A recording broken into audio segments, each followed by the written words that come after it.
Hello, my fellow lovers of Vintage Story. This is Lone Wolf, and today we're playing on our Fury servers in the Riverlands world, and we're going to go on a little adventure.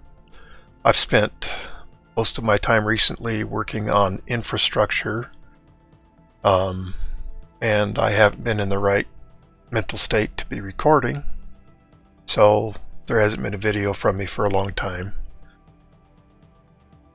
Anyways, we're working on one now. So what we're going to see today is the route that we have from our base here to all the way up to spawn. And the route was shared with me by another player called loveandbarley, and he used one of the first translocator that Shanton and I had repaired, that we were also very disappointed in because it didn't take us anywhere that we wanted to go, but it does take us from here from 13,500 all the way up to 6,000 something. Comes out in the middle of the ocean and there's a little island next to it. At any rate, one day speaking with Love and Barley, he says, yeah, that, he uses that to get back to spawn, and he had found a translocator just off of our shoreline that he brought onto land just outside of our land claim in the sand. And so what I've done is I've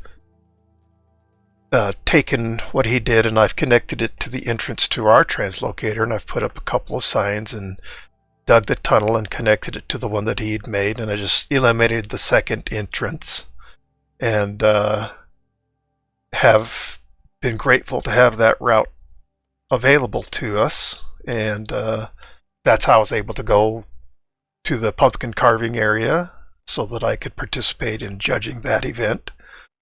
But while it was fantastic, and yeah, it was, because I now had a nice reasonable way back to spawn, understandably it wasn't a well-developed path, and there were also two large water crossings involved in the route, and so I've taken the time and resources to go ahead and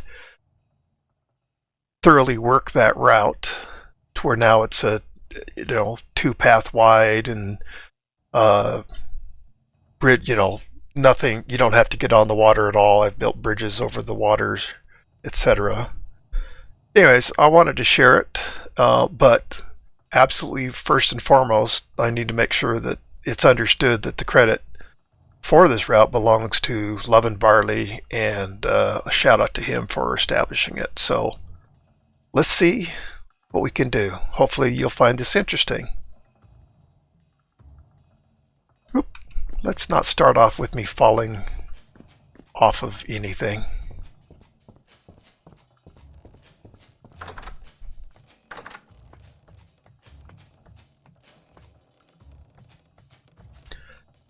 Yeah, in the last while I have built so many roads and highways and repaired translocators, etc.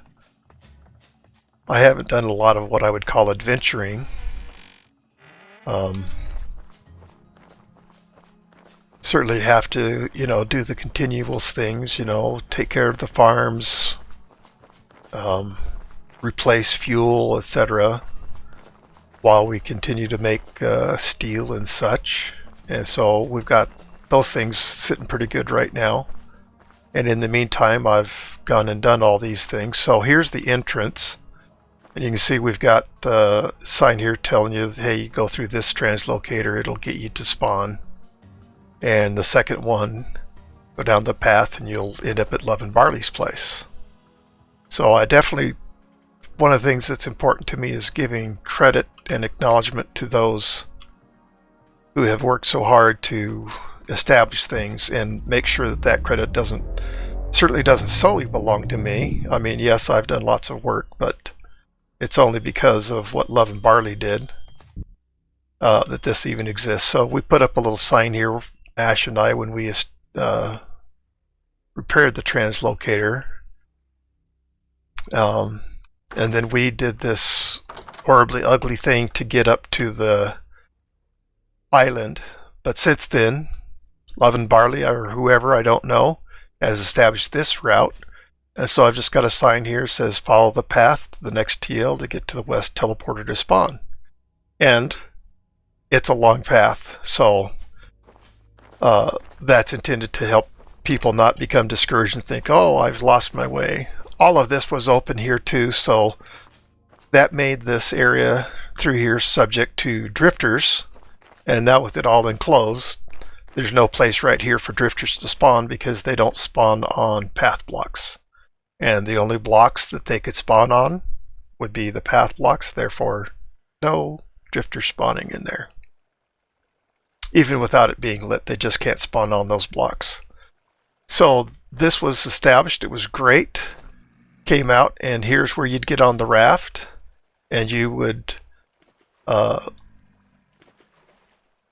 take this and go around this little part here, and you'd end up right over here, and this is where Love and Barley had built this road to, so that was great. All you had to do then is, you know, take a nice little raft right here, and then that road came all the way to here where it ended, and then you'd get on another raft ride and you'd come over here, which is where the next translocator is.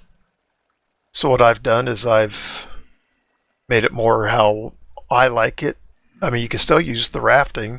That's not been eliminated, but I've just built all this road here and let's see. Yeah, joined it up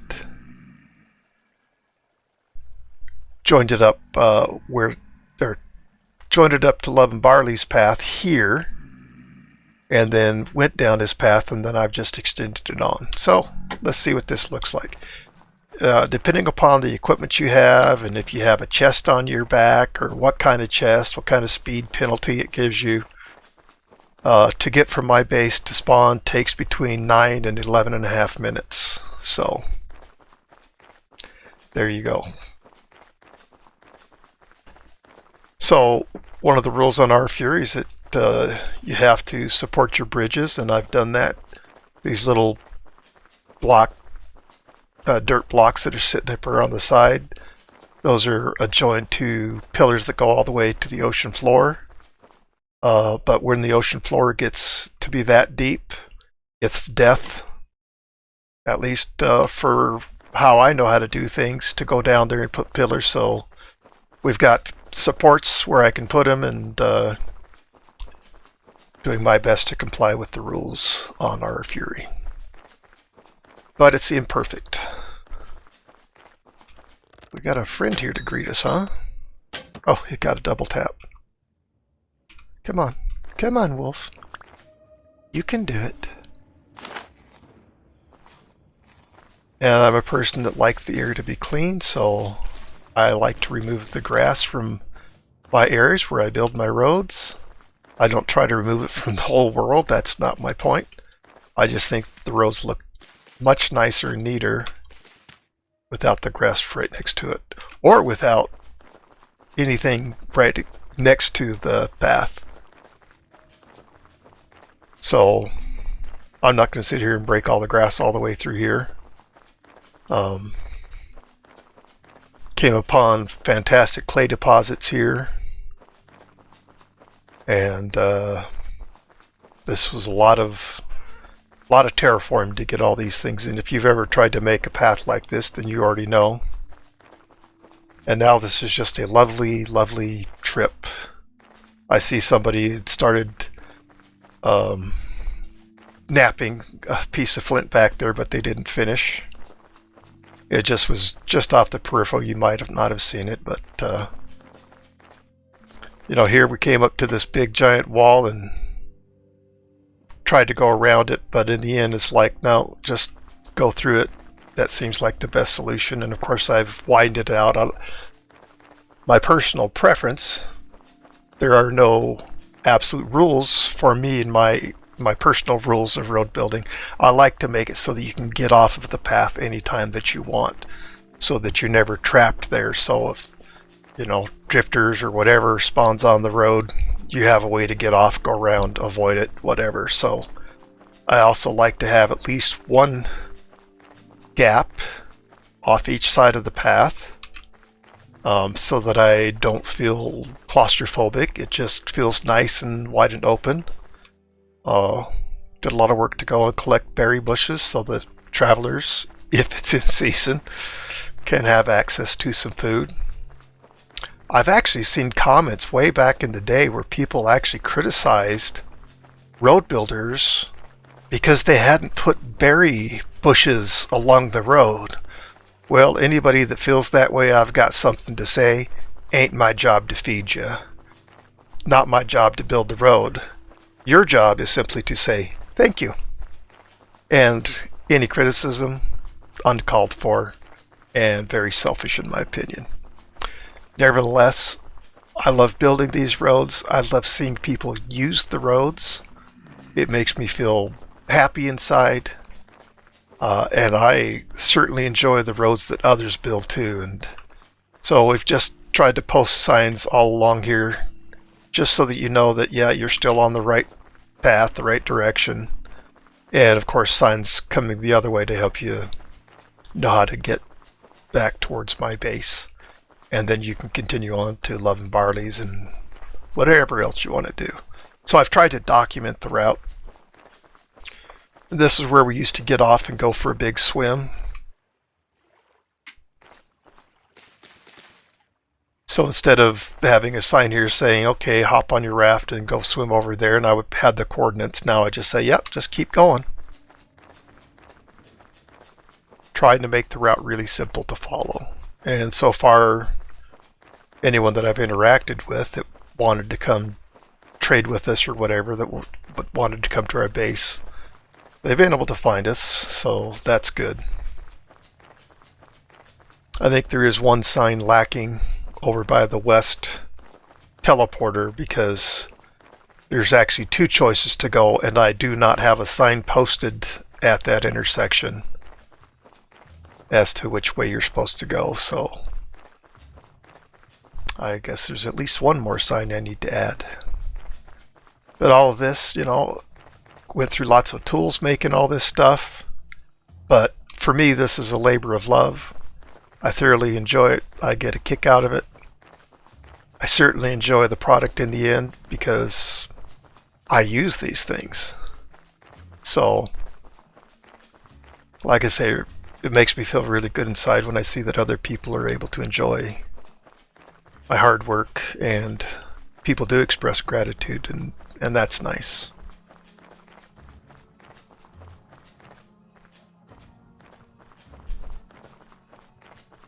So I've tried to stay overland on most of it, but sometimes it just makes no sense because the terrain is just of the kind that if I wanted to do this overland, it's just not worth the effort. So make a tunnel, get through the tunnel, make sure that it's all fully covered in path blocks so that drifters aren't spawning in there, and makes for a pretty nice experience.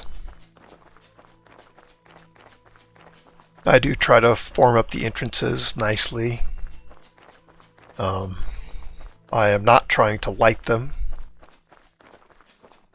As you can see, I haven't lit them. If you're traveling, bring your own light.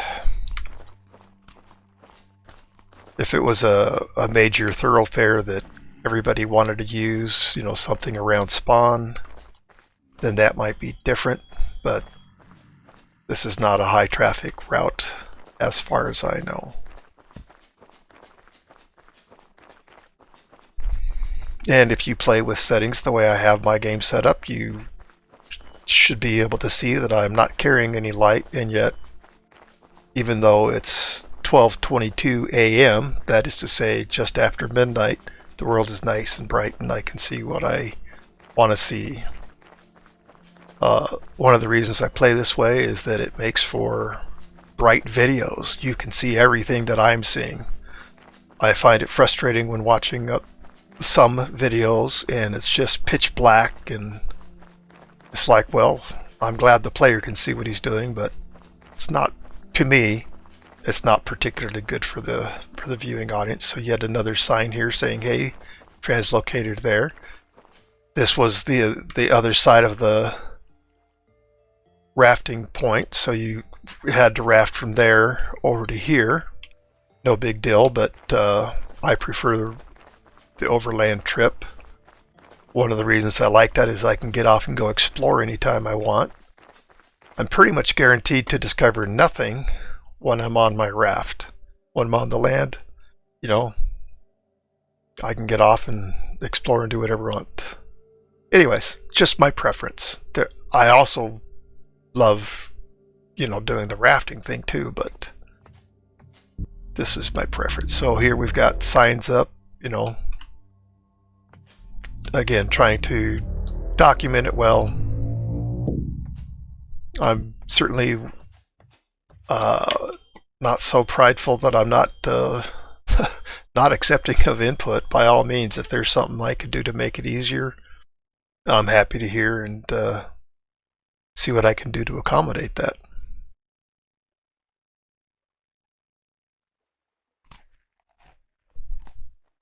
So big, tall shafts coming up from the translocators. That particular land translocator that we just came through, that actually has been claimed by a player named the Polar Bear, one of my good friends. When everything got built up with River Valley and such, it became impossible for her to continue to play because she doesn't have a good computer. And so she suffers so much from lag that it just became impossible for her to play. And she's not the only one that suffers from the lag. Everybody suffered from the lag when lots of that kind of activity goes on. We've just learned on Aura Fury that you can't build with the kind of density that was going on, and it was way too close to spawn. So here you've got an arrow pointing this way to go to spawn. Somebody else's base is down there. And on the way back, hey, you want to get to us? That's the route.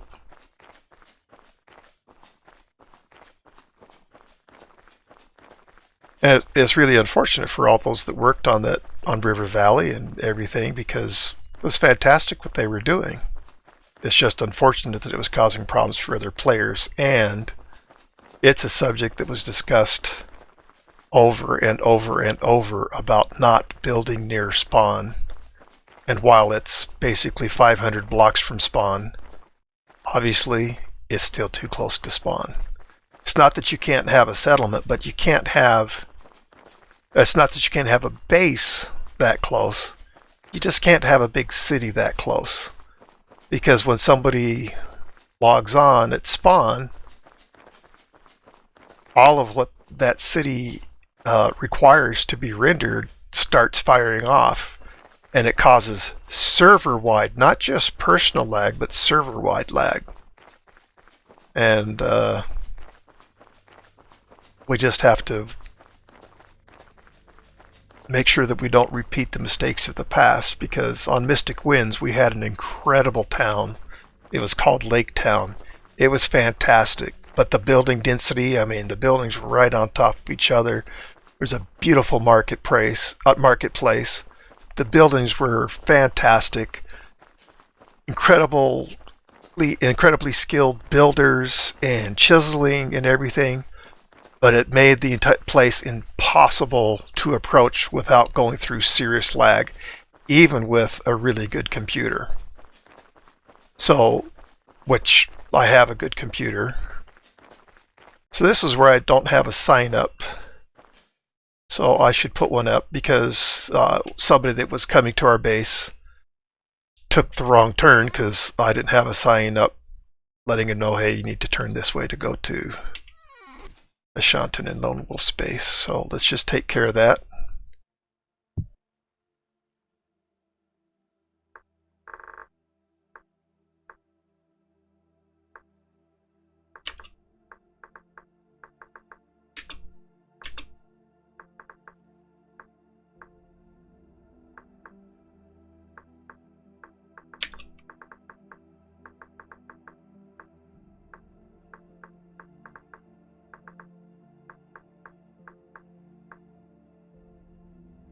There we go. Pretty simple thing to do, but without it, you can see how you wouldn't really know that you needed to turn right there. So problem corrected. There's a lovely sign here saying, hey, Bayville's this way. Maybe I need to put a sign up here saying West Teleporter that way. I probably do. Sorry, I wasn't really planning on doing any building or bending-like things in this episode, but it's something that it needs to be taken care of.